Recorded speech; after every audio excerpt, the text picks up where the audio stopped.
In the late 1980s and early 90s, the Arsenal back four operated with a mechanical synchronization that became the gold standard for English defending.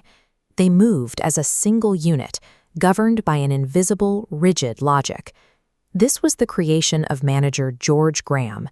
His famous offside trap wasn't just a physical maneuver. It required total psychological control from every player on the line, demanding they step forward in unison the moment the signal was given. The results were statistically anomalous. During their 1990 to 1991 title-winning season, Arsenal conceded a mere 18 goals, effectively walling off their own half of the pitch from the rest of the league. At the center of this wall was Tony Adams. Appointed club captain at just 21 years old, he quickly became the face of the club's uncompromising discipline. Standing 6'3", Adams was a traditional English stopper, a rugged, physical defender whose primary objective was to be an impassable obstacle for any attacking player. On the pitch, he was the ultimate symbol of control. His entire professional identity was built on the premise that nothing and no one could get past him. But the defensive structure Adams maintained during matches did not exist in his private life. From the mid-1980s, he was struggling with severe alcoholism, lacking any internal defense against the disorder of his own habits. His life followed two contradictory tracks. He continued to lift league trophies and win championships, while his health and personal stability were quietly disintegrating behind the scenes. In May 1990, Adams crashed his car into a wall in Raleigh. When police tested his blood alcohol level, he was 4 times over the legal limit. By December, the legal consequences arrived in the form of a 4-month prison sentence. Even a prison term failed to stop the cycle. After his release and return to football, Adams continued to drink heavily for another 6 years. He reached a critical low point in early 1996.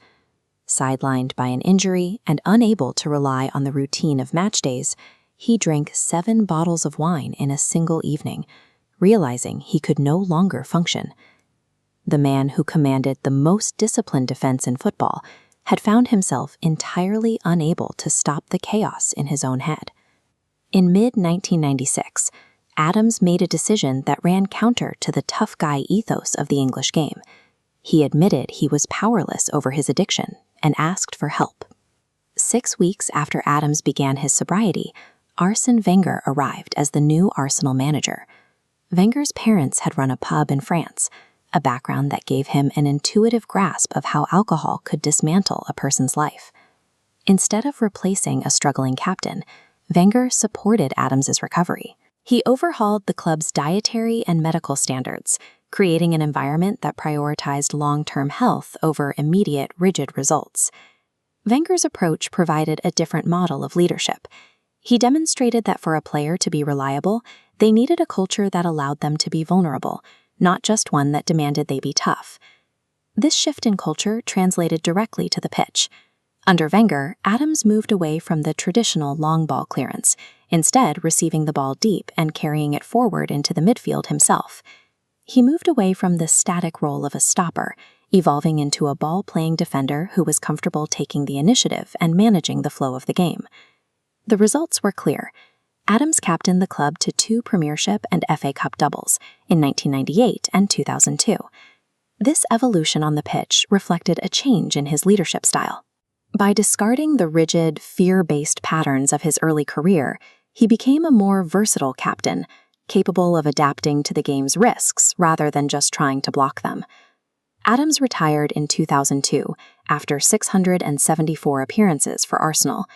He walked away from the pitch realizing that the professional game lacked any institutional support for players facing the same addictions he had. In 2000, he founded the Sporting Chance Clinic, a facility specifically designed to provide counseling and support for athletes struggling with alcohol, drugs, or gambling. His 1998 autobiography, Addicted, further challenged the silence around mental health in football, providing a raw account of his collapse and subsequent recovery. Adams had essentially applied the logic of defensive systems to healthcare. He built a structure intended to catch players before they hit the same lows he had reached years earlier. His work expanded over time.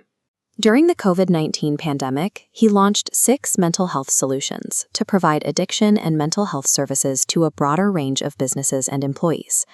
Today, a bronze statue of Adams stands outside the Emirates Stadium, capturing his likeness as the fierce, physical captain who anchored the Arsenal defense for nearly 2 decades.